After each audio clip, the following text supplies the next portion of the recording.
बिस्मिल्लाहिर्रहमानिर्रहीम। अस्सलाम वालेकुम।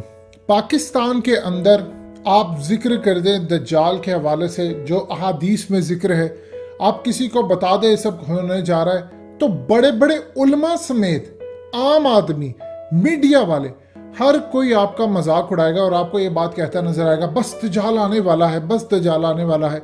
हदीस शरीफ में मेंशन है कि नबी पाक सल्लल्लाहु अलैहि वसल्लम ने फरमाया, कोई नबी ऐसा नहीं गुजरा जिसने अपनी उम्मत को दज्जाल के फितने से ना डराया हो। इससे आप अंदाज़ा कर लीजिए वो फितना कितना ख़तरनाक होगा, तबाहकुन होगा। इसीलिए तो हदीस शरीफ में ये बताया गया है कि दज्जाल का फितना इस लेवल तक पहुंच जाएगा कि इंसान जब कब्र के पास से गुजरेगा ज़माना आखिरत में, तो कहेगा काश उस कब्र में मैं होता। और फिर इसीलिए नबी पाक सल्लल्लाहु अलैहि वसल्लम ने फरमाया, सही बुखारी की हदीस नंबर 7068 में, कि तुम पर अगला जो भी दौर आएगा वो बुरा होगा। तुम मतलब यही जानोगे कि जो पिछला दौर था वही ज़बरदस्त था। अब सूरत हाल ये पैदा हुई है। मजीद डिस्कस करने से पहले इस वीडियो को लाइक करें, हकीकत टीवी को सब्सक्राइब करें और बेल आइकन पर ज़रूर क्लिक करें। क्या आप जानते हैं एक वीडियो जारी की थी जो ख़ास तौर पर शैतानी ताकतों की जानिब से जारी की गई थी, क्योंकि वो स्ट्रॉन्ग इतने हो चुके हैं। उस वीडियो का नाम था iPad Go 2। इस पर कई दफ़ा हकीकत टीवी ने डिफरेंट एंगल से आपको एक एक चीज़ एक्सप्लेन करके दी। इवन के कोरोना के लिए इस सूरत हाल के अंदर इसमें मौजूद था, किस तरह वो तमाम सिम्बल्स नज़र आते हैं, किस तरह चाइना के हवाले से किस तरह दुनिया की तबाही होगी, इनका झूठा मसीहा आएगा, इन्होंने मस्जिद अक्सा को शहीद करना है, दुनिया के अंदर जंगे, ये तमाम की तमाम चीज़ें आप जानते हैं, एक एक सिंबल, एक एक डायरेक्शन एक्सप्लेन की। 8 साल हो चले, किसी ने कभी इसका प्रॉपरली जवाब नहीं दिया। तुर्की ने, चूंकि तुर्की अब खिलाफत उस्मानिया को बहाल करना चाहता, वक्त आ चुका है, तो इन्होंने इस सूरत हाल के अंदर एक वीडियो के जरिए पूरी तरह इनको जवाब दिया है। अब कुछ अहादीस से देखें कि असल में इन्होंने जो बात कही है वो कौन सा मुसलमानों का सुनहरी दौर है, डीकोड करके आपको बताएंगे कि असल में ये कहा क्या गया है और आने वाले वक्त के अंदर क्या मामला होने जा रहा है और अहादीसें क्या कहती हैं, कौन सा फितना आने वाला है। इन्होंने पूरी तरह वीडियो में एक्सप्लेन किया है कि दज्जाल आ चुका है, किस तरह उसको मारा जाएगा, तुर्की का अरूज क्या होगा, ये तमाम चीज़ें। और जो चीज़ें उन्होंने नहीं बताई वो भी देखते हैं और समझते हैं। देखिए, सबसे पहले एक चीज़ समझ लीजिएगा, इस वीडियो के अंदर दिखाया जाता है कि किस तरह एक वक्त ये आ रहा है जब दज्जाल पूरी तरह दुनिया को वॉच कर रहा है, दुनिया पर उसका निज़ाम चाह रहा है। तो दुनिया की दो बड़ी ताकतें, ख़ास तौर पर रूस और अमेरिका, ये आपस में लड़ रहे हैं और दज्जाल पूरी तरह इनके निज़ाम को देख रहा है।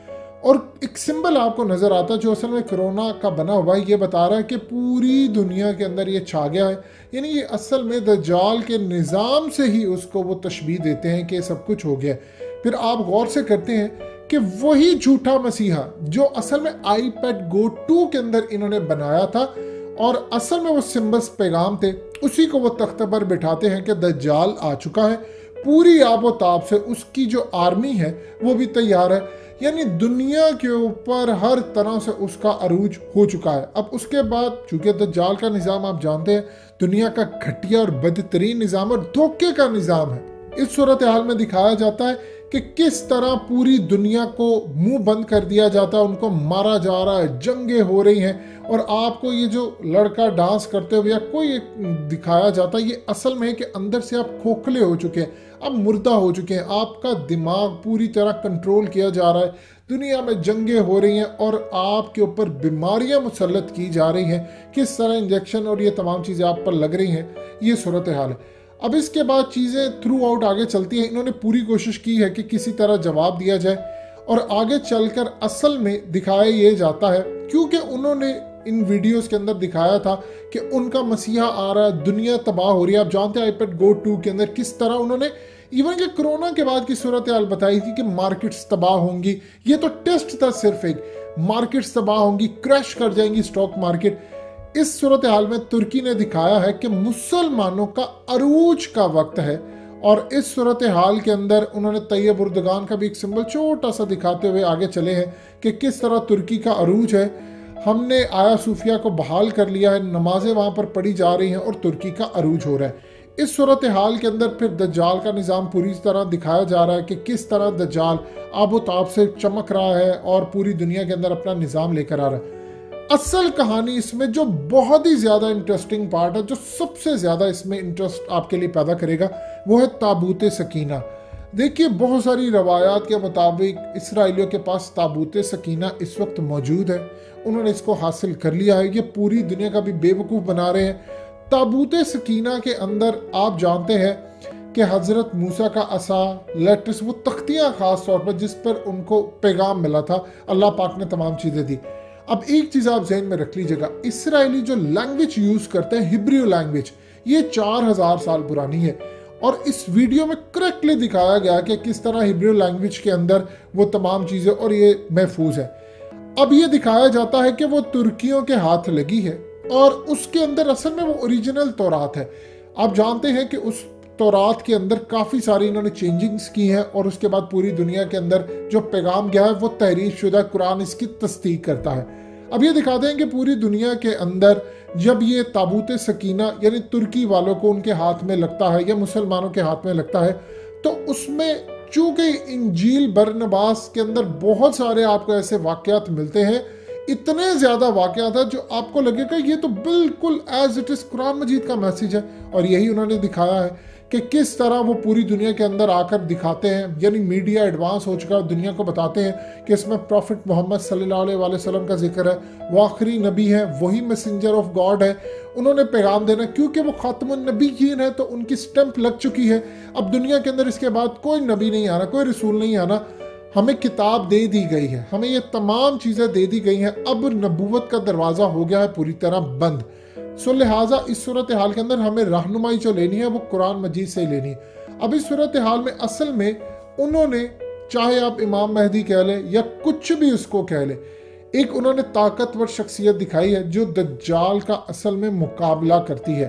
उस ताकतवर शख्सियत के हवाले से कि वो दज्जाल के निज़ाम से जो आपको पूरी तरह अय्याशी में जकड़ा हुआ नज़र आता है, तबाही में डांसेस हो रहे हैं, सब कुछ हो रहे हैं, उसमें यानी जो तकलीफ का जो वक्त है उसमें कुरान मजीद हिदायत आपके लिए बनकर पूरी तरह उभरा है। और सबसे ज़्यादा इंटरेस्टिंग बात है कि उसमें दिखाया जाता है इमाम महदी हो या जिनका भी जिक्र किया जा रहा है, उन्होंने आकर सबसे पहले इस मुआशी निज़ाम का सर कलम करना है। वो असल में क्या चीज़ है? देखिए, बछड़ा जो था आप जानते हैं, यहूदियों ने उसको अपना माबूद बना लिया था जब हज़रत मूसा पैगाम लेने के लिए गए थे। अब उसी को उन्होंने दिखाया है कि जब उसकी गर्दन उतारते हैं तो वर्ल्ड बैंक के पीछे से लाइट ऑफ हो जाती है, यानी वो तबाह हो जाता है। इस मुआशी निज़ाम को असल में उन्होंने बदलना है। फिर उसके बाद इसराइल का झंडा, और ये इंटरेस्टिंग चीज़ है जो सबसे ज़्यादा है में कि दिखाया ये जाता है कि इसराइल का जो थर्ड टेम्पल है वो बन चुका है। और थर्ड टेम्पल बनने के बाद ये लम्हा फिर आ चुका है कि मुसलमानों ने अरूज वापस पा लिया है। और उसके बाद थर्ड टेम्पल के अंदर जो इसराइली झंडा या तमाम चीज़ें, उस पर फिर मुसलमानों का अरूज हो चुका है। यानी उन्होंने थर्ड टेम्पल जो था वो जो उन्होंने सब कुछ बनाया उसको दोबारा से उन्होंने कब्जे में कर लिया है। और फिर उसमें आप तुर्की का झंडा देख सकते हैं, सिंबल है। अब इस सूरत हाल के अंदर जो लास्ट चीज़ है, और आप जानते हैं कि हदीस शरीफ के अंदर भी ये मेंशन है कि किस तरह एक मोमिन बेसिकली जो होगा, चाहे इन्होंने इसमें इमाम महदी के हवाले से बताया या किसी के हवाले से, वो दज्जाल को एंड पर एक चाकू से मारेगा।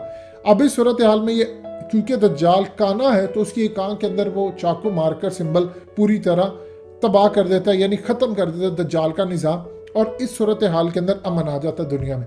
देखिए, यहाँ तक तो बात बड़ी इंटरेस्टिंग है, लेकिन उससे पहले के जो मुसलमानों पर वाक़यात हैं वो बड़े तकलीफ दे हैं।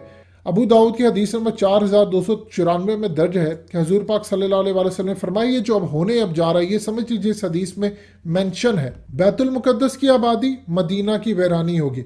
बैतुल मुकद्दस आबाद हो चुका है, यानी यरूशलेम इसराइल का कैपिटल बन चुका है। इसके बाद मदीना वीरान होगा जो अब शुरू हो चुका है। आप देखिए, इस वक्त मदीना की गलियां इस वक्त सुनसान और ये बहुत अरूज तक जाना है।